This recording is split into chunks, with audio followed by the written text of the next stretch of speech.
évident pour laquelle il faut exposer et qualifier et poursuivre les crimes du FPR. Ce sont évidemment les guerres interminables au Congo. Le FPR n'est pas la seule source de déstabilisation, mais c'est la source principale.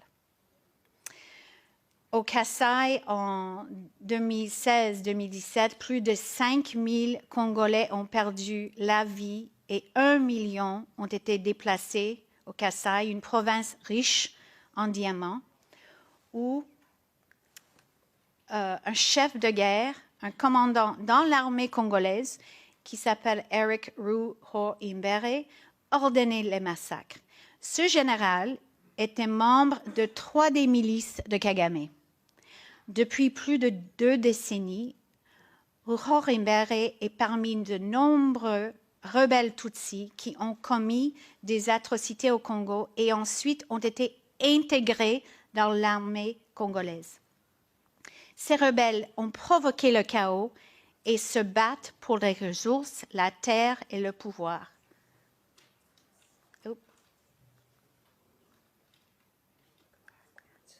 Yeah.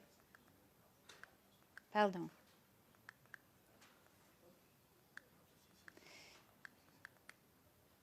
Ruhoimbere maintient les liens très étroits avec Kagame via James Kabarebe et Jack Nziza au département du renseignement militaire. Il a collaboré avec des agents du DMI durant les attaques par le FPR contre les Banyamulenge, sa propre ethnie.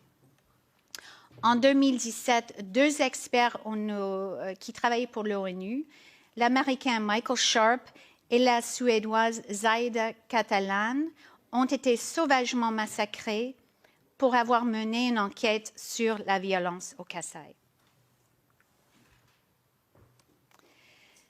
Je voulais juste terminer avec un mot sur l'extermination du peuple nandais à Beni. On a mentionné Beni ce matin. Les réseaux criminels du M23, une milice de Kagame, sont toujours actifs au Congo. L'ancien directeur du renseignement général Delphin Kayimbi, récemment mort en détention, a été un membre de l'AFDL, les rebelles de Kagame, en 1996, et a fait du recrutement en 2017 pour le M23. Il aurait organisé aussi le recrutement pour la milice ADF, qui mène une campagne de terreur et qui tue presque tous les jours, avec les méthodes du FPR, à Beni, dans le Nord Kivu. Je reçois des images, des photos, presque tous les jours, des images des enfants, des femmes et des hommes qui ont été tués par soit des machettes ou agafuni, les houes. Et on coupe l'os occipal ici. Ce que le FPR avait fait durant le génocide et après, ce sont des tactiques du FPR. L'objectif de cette campagne, c'est de s'emparer de la terre et de l'exploiter. Je termine avec une citation de Jean Jaurès,